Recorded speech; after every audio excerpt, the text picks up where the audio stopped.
Bonsoir à tous. Nous sommes en direct pour votre Info News de la soirée. Voici tout de suite les titres qui font l'actualité de ce mercredi 28 février 2018. Ce mercredi, une opération de contrôle a eu lieu devant le lycée professionnel Edmond Albius à Rochemaigre-Saint-Louis à la sortie des classes. Une action initiée par le Conseil local de sécurité et de prévention de la délinquance de la ville, de concert avec la gendarmerie, la police municipale, la mairie, l'établissement scolaire, les agents de médiation et les parents d'élèves. Le but étant d'améliorer la sécurité aux abords de la cité scolaire de Rochemaigre, les parents deviennent acteurs du processus et assurent bénévolement des contrôles inopinés 2 fois par mois. Prisca Bigot a interrogé Jean-Hugues Philéas, coordonnateur du CLSPD et responsable de la police municipale de Saint-Louis. Aujourd'hui, on mène une action de contrôle préventif à destination des élèves. À savoir qu'on a un partenariat qui a été mis en place avec le LEP, le l'enseignement professionnel de Rochemaigre, sur plusieurs actions. On a des ateliers qui sont programmés régulièrement avec l'établissement, avec les élèves. On a un dispositif qui a été mis en place parents-acteurs, qui est un dispositif pilote sur le département de la Réunion, en partenariat avec la gendarmerie nationale, et dans le cadre du Conseil local de sécurité et de prévention de la délinquance. Ce dispositif en fait fait intervenir les parents dans une participation citoyenne. C'est des parents qui ont été formés par la gendarmerie et qui assurent régulièrement des temps de présence aux abords de l'établissement en sortie de cours. Il y a une deuxième action, c'est un contrôle préventif à destination des usagers de vélo élèves d'établissement. On se rend compte que le secteur est concerné par des élèves qui ont des conduites dangereuses sur les vélos et qui se mettent à circuler à 2 ou 3 personnes sur le vélo. L'objectif, c'est vraiment de mettre fin à ce genre de comportement. À la veille du conseil municipal, lors duquel seront débattues les orientations budgétaires, Emmanuel Séraphin a souhaité donner une conférence de presse pour alerter sur la situation de la commune. Le conseiller municipal d'opposition déplore notamment une hausse des impôts qui n'a servi qu'à boucher les déficits de Saint-Paul. Il dénonce également un immobilisme total, retour en image avec Marine Abat. On voit bien que dès 2017, les comptes sont repassés dans le rouge et 2018 n'annonce rien de bon.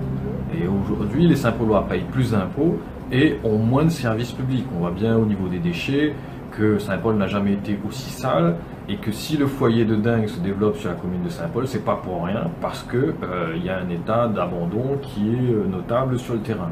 Mais plus globalement, on voit bien que Saint-Paul, c'est l'immobilisme total, il n'y a plus rien qui se passe. Les investissements ont diminué de 35% depuis 2013. On voit bien qu'au niveau du fonctionnement, ça explose, qu'on n'arrête pas de dépenser. Pas dans l'intérêt des Saint-Paulois, parce qu'on a vu qu'il y a un clan qui a la main mise sur la commune, le clan de la famille du maire en place. On le voit bien au niveau de la Sainto, des sociétés, du CCAS, où on a toute une famille qui gère cette commune, et les élus même de la majorité aujourd'hui sont exclus, et on voit bien que rien n'avance sur cette commune de Saint-Paul. La 4e édition de la Caravane du numérique est lancée en partenariat avec le rectorat et les associations Digital Réunion et WebCup. Après être passé par les établissements Nelson Mandela et Roland Garros, c'est au tour du lycée Lillet-Geoffroy d'accueillir les professionnels du numérique. Échanges et ateliers rythmeront cette journée d'initiation et de sensibilisation. Certains d'entre eux ont découvert, peut-être, une vocation. En effet, à La Réunion, les entreprises du numérique manquent énormément de jeunes qualifiés et notamment de filles. La caravane du numérique rejoindra le lycée Stella à Saint-Leu le 9 mars et le lycée de Trois-Bassins le 26 mars. Charline Bakowski s'est entretenue avec Philippe Arnaud, président de l'association Digital Réunion. Les images.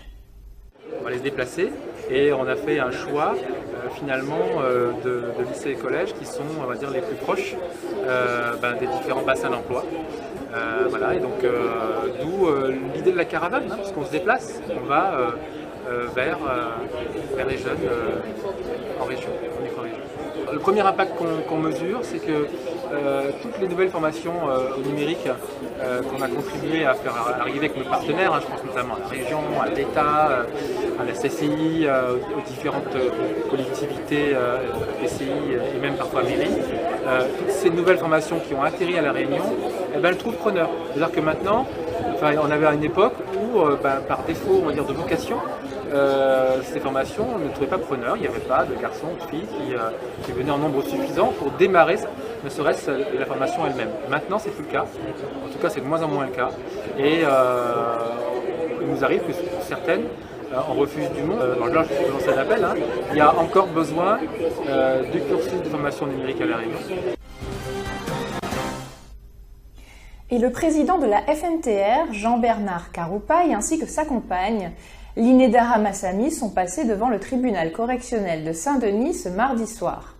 Le procureur a requis 4 ans avec sursis et une interdiction d'exercer un poste de direction ou de gestion d'entreprise pendant 5 ans, ainsi que la confiscation de biens immobiliers à l'encontre du chef d'entreprise. 8 mois de sursis ont été requis contre sa compagne. La décision a été mise en délibéré au 23 mars. Jean-Bernard Karoupaille était suspecté de fraude fiscale et de blanchiment depuis plus d'1 an. Aucune déclaration de revenus n'aurait été transmise à l'administration fiscale de 2009 à 2011, des revenus qui représentent plus de 1,3 million en 2009, 672 000 € en 2010 et 1,5 million en 2011. Des images signées So Ichon. J'ai pas grand-chose à dire.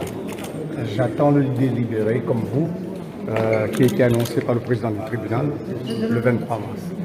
Tout simplement ça. Voilà. Vous avez été trahi. Ça a été dit, vous avez écouté l'audience. Je pense que ça a été un peu démontré aussi. Voilà. On attend. C'était un petit peu comme ça. Je pense que tout le monde l'a ressenti dans la salle. Parce qu'on ne l'a pas contredit. Jamais ils seront revenus là-dessus pour contredire ce que j'ai dit. Donc ça veut dire ce que ça veut dire. Et puis maintenant, je fais confiance à la justice. On est dans le droit. Je pense qu'on est dans un tribunal qui fait appliquer le droit et la justice. Je l'ai toujours dit depuis le début, mais on avait mal interprété. Je suis le seul responsable et je tiens à assumer l'entière responsabilité.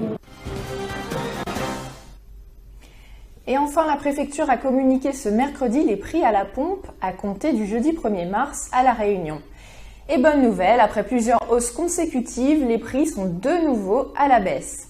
Le sans-plomb baisse de 1 centime et passe de 1,43 € le litre contre 1,44 € en février. Le gazole diminue de 4 centimes et affichera 1,12 € le litre contre 1,16 € en février. Et la bouteille de gaz, quant à elle, coûtera désormais 17,26 €.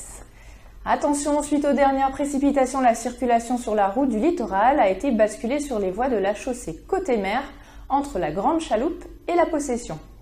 Fin de votre JT, prochaine édition demain midi. Excellente soirée à tous.